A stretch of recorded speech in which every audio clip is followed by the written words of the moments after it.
This is Reality Dispatch, written by Jim Mintz.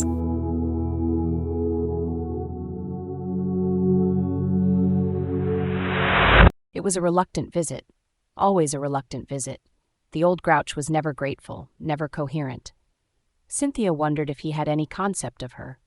The doctors assured her that he did indeed retain all of his marbles. He's just choosing not to talk, not to engage, they'd say to her. But you have to stick with him, wear him down. We are confident that eventually he will crack and you can have a meaningful relationship with him again. He's getting on in years, Miss Vella. Eventually he will see the need to have human connection before his time is up. She memorized their advice as she drove along the freeway, 45 minutes alone with her thoughts before she reached Pleasant Lily's aged care. Guilty, that's why, she said to herself, answering a question asked internally. It had been 7 months. She told herself on the last visit that she would not wait an obnoxiously long time, but he was easy to forget. More like 6 and a bit months, she said over the talkback radio, reassuring herself that she was a good daughter. He sat in a wheelchair inside his room with the blinds drawn. His eyes were bandaged, and he wore a set of dark sunglasses, presumably to hold the bandages in place. "Dad?" she asked. He did not acknowledge her voice, nor bother to turn his head in her direction. "Dad, it's me. Eva," she said. He said nothing, just sat there, his face expressionless. "Why the bandages, Dad?" she asked. She patted the top of his head. Again, no response. "Nurse!" she yelled. The door opened into the corridor, and a nurse appeared a minute or two later. "Everything all right in here?" she asked. "Why are my father's eyes covered?" Eva asked. "Was he in an accident? Did something happen?" "No, nothing like that," the nurse said as she stepped into the old man's room. "If you look closer, it's from his bath towels. He ripped them up," she explained. Eva looked down at her father and observed the rip lines along the makeshift bandage. "He did this to himself?" she asked. "Yeah, he's fine," the nurse said, turning to leave.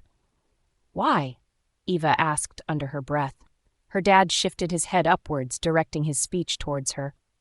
"I don't want to see what you see. It's not true anymore," he said. "Oh, Dad, what are you talking about?" she said with a grin, happy that he had engaged with her. "I mean it. Keep me in the dark forever? The eyes are liars, both of them." She knelt down to observe his face closer. She could see red marks lining the outer edges of his eye sockets. They were bruised. "Dad, what happened?" she asked sternly. "I liberated myself," he said. Sensing the need to clean his wounds, not knowing how long he had held the makeshift bandages across his face, she went into the bathroom to wet a hand towel, hoping she could clean the wounds if he would allow her. As she flicked on the light switch, the smell was overpowering. The unmistakable sight of the paper basket drenched in dark red blood sent a rush of panic through her. Her knees went weak, and she dropped to the floor.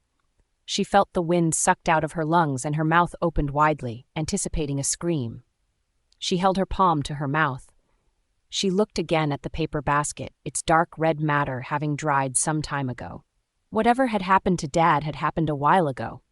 When her head cleared enough to allow her to move her legs, she lifted herself back up and raced over to her father. "Dad, the paper basket, why is it full of blood?" she demanded. "I told you," he said. "I liberated myself." She leaned in to lift up the ripped towels and get a look at the damage he had done to himself. He snatched at her wrist and squeezed it tight. "Leave it," he hissed. "What I have seen I cannot unsee." She started to cry. "Oh, Dad, what have you done to yourself?" she moaned. "The eyes, Eva," he said, the first time he had mentioned her name in many years. "They say the eyes never lie, but they do, my darling. They do. What they show us is not true. None of it is real. You may think because you can touch something, or because there is a warmth on your face, the sun is shining. But it is not. The eyes are lying to us. I have seen the world as it is." He maneuvered her hand to touch the back of his head. He rested her palm along his neck where it met his skull. "Touch it," he said. She could feel the groove of an old incision that had been sewn up recently.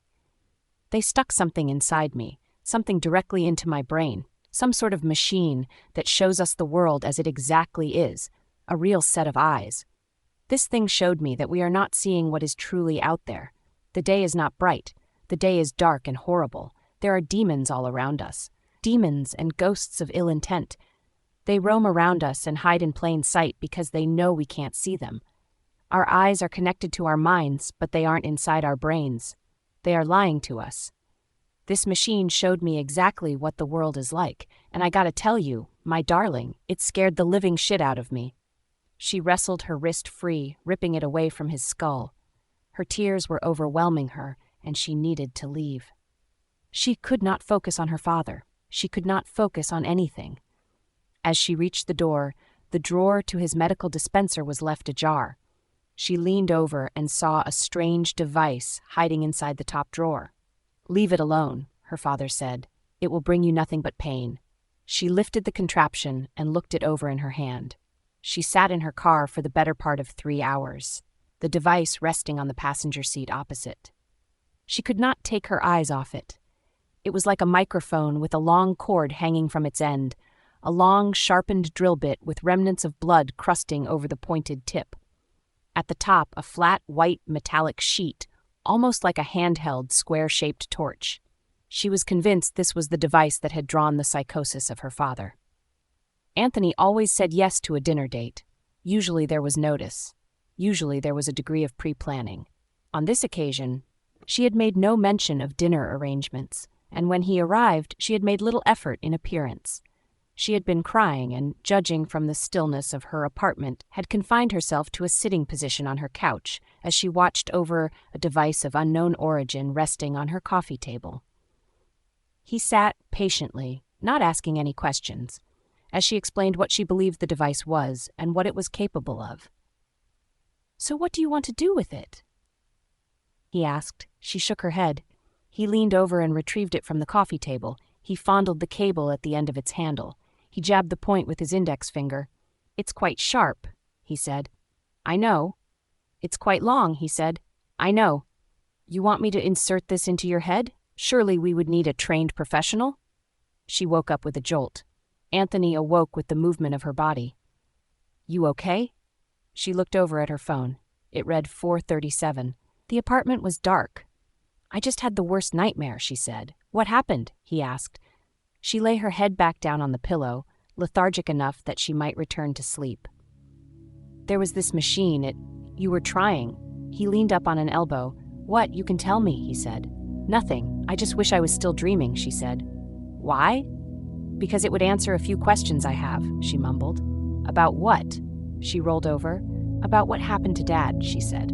He looked at the back of her head for a minute, and then turned to rest his head on his own pillow. The depression of his pillow gave off the illusion of a phantom hand underneath pulling away, a scary thought. His eyes could see enough from the glow of the streetlight to know that was not possible. They were alone in their room. Comfortable, safe. He returned to his slumber.